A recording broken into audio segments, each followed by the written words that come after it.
We're on 76. In the figure below, AB, line AB is tangent to circle O at point A. Fair enough? Point A.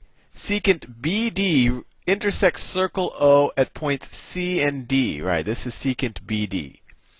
Secant BD. And secant just means it intersects the point at 2 points. It's not tangent. A tangent intersects a circle at exactly 1 point. All right, secant BD intersects a circle at points C and D. Measure of arc AC is equal to 70 degrees. So the measure of arc AC, this is 70 degrees, okay. And the measure of arc CD is equal to 110 degrees. That's equal to 110 degrees. So what do they want us to figure out? What is the measure of ABC? So what is ABC? So what is this angle? That's what they want us to figure out. They want us to figure out this. Right here. That angle. Let's see what we can do here. So there's a couple of ways to think about it. Well, there's one way. Well, if you look at this is 70, this is 110, right? So if you add them, this whole arc going for all the way around, that's actually what? It's 70 plus 110. That's 180 degrees. So it's actually perfectly halfway around the circle. So actually, from A to D is actually a diameter of the circle. How do I know that? Because it goes all the way around the circle. It's 180 degrees. The arc length is 180 degrees. So we can let me draw a diameter line. I don't know if this thing is drawn to scale. So A to D is actually a diameter of the circle, and we know that because that's 180 degrees, the combined arc length right there. And we know that this line is tangent at point A. This line is tangent at point A. So that has to be a right angle, right? When you're tangent at point A, that means you're tangent to the radius at that point. Fair enough. So now let's see what we can figure out. We know that this arc length is 70. Is there any way to figure out what this angle right here is? Because if we know this angle, we know this is 90, then we could figure out that angle. And this is something that you should just learn about what do you call them? Inscribed angles in a circle. This is an inscribed angle because the vertex touches on one of the sides of the circle. So an inscribed angle, and this is just something good to memorize, and you could play around with it to get a little bit more intuition about it, is equal to half of the arc length that it intersects. So this inscribed angle intersects an arc length of 70 degrees, right? So this is 35 degrees. It's 35 degrees. And that's just something good to know, that this is going to be half of whatever this arc length is, right? Now we can figure out x, because x plus 35 plus 90 is equal to 180. So let's see, you get x plus 35 is equal to 90. X is equal to what? X is equal to 90 minus 35 is 55, which is choice C.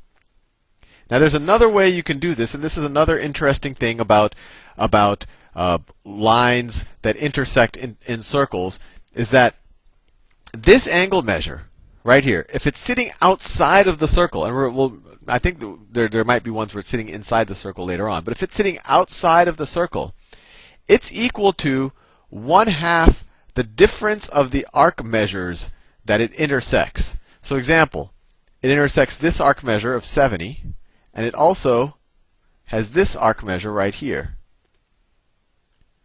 Right? When it hits the circle and it intersects at 70 degrees, and when it exits the circle, it has this arc measure. This arc measure, we already figured out, is 180 degrees, because that's 180 degrees. So you know that this angle right here, you can say that x is equal to 1/2 the difference of these two arc measures. And that we can do that because x is outside of the circle. If x was inside the circle, then x would be 1/2 the sum of the two measures. So what's the difference? It's 180 minus 70. So that's equal to 1/2 times 110. So that is equal to 55 again. So it's nice to see that math works correctly no matter how you do the problem. Problem 77. In the circle shown below, the measure of arc PR is 140 degrees, sure enough. The measure of angle RPQ is 50 degrees. Okay, that's 50 degrees. What is the measure of arc PQ? what is this arc right there? So we could use what we learned in the last problem. 50 degrees is an inscribed angle, right? This is an inscribed angle. So it's going to be half of the arc length measured in degrees, or arc angle, I guess you could say, of the arc that it intercepts. So if this is 50, then this arc measure is going to be 100 degrees, right? So what we're trying to figure out, this arc measure right here, it's whatever you really have left over, right? A whole circle has three, let's call this x. So we know that x plus 100 plus 140, well, that goes all the way around the circle, right? That's going to be equal to 360 degrees. So you have x plus 240 is equal to 360 degrees. Subtract 240 from both sides. You get x is equal to 120 degrees. Choice D. Problem 78. The vertices of triangle ABC are, okay, A is 2, 1, B is 3, 4, and C is 1, 3. If triangle ABC is translated 1 unit down, so 1 unit down means that we're subtracting 1 from the y's, right? And 3 units to the left, so that means you're subtracting 3 from the x's. To create triangle DEF, what are the coordinates of the vertices of DEF? So let's see. We have A was 2, 1, 2, 1, and that's going to be translated to, let me write it neater. A is 2, 1, and that's going to be translated to point D. And what do they say? 1 unit down. 1 unit down means the y decreases by 1. So the y coordinate is going to be, decrease that by 1, you get 0. And 3 units to the left, so that means you decrease the x coordinate by 3. So 2 minus 3 is negative 1. Negative 1. Actually, just looking at the choices, we're already done. Right? D is the only choice that had a negative 1, 0. But let's look at the other ones. Maybe somehow they changed the lettering or something. Let's see. Point B was 3, 4. 3, 4. So what did we do with x? We said 3 units to the left, so that becomes D. That becomes point E. So if you take this 3 units to the left, you're subtracting 3 from there, so that becomes a 0. If you take the y coordinate 1 unit down, that becomes a 3. So E is 0, 3. So that's still consistent with this. And let's just make sure that the F works. So C was 1, 3. If we take 3 away, right, we shifted to the left by 3, so that's taking the 3 away from the x coordinate, so that's minus 2. And then if you're shifting the y coordinate down 1, that's taking 1 from it, so that's 2. So F is minus 2, 2. And so D was definitely the answer. Problem 79. If triangle ABC is rotated 180 degrees about the origin, what are the coordinates of A prime?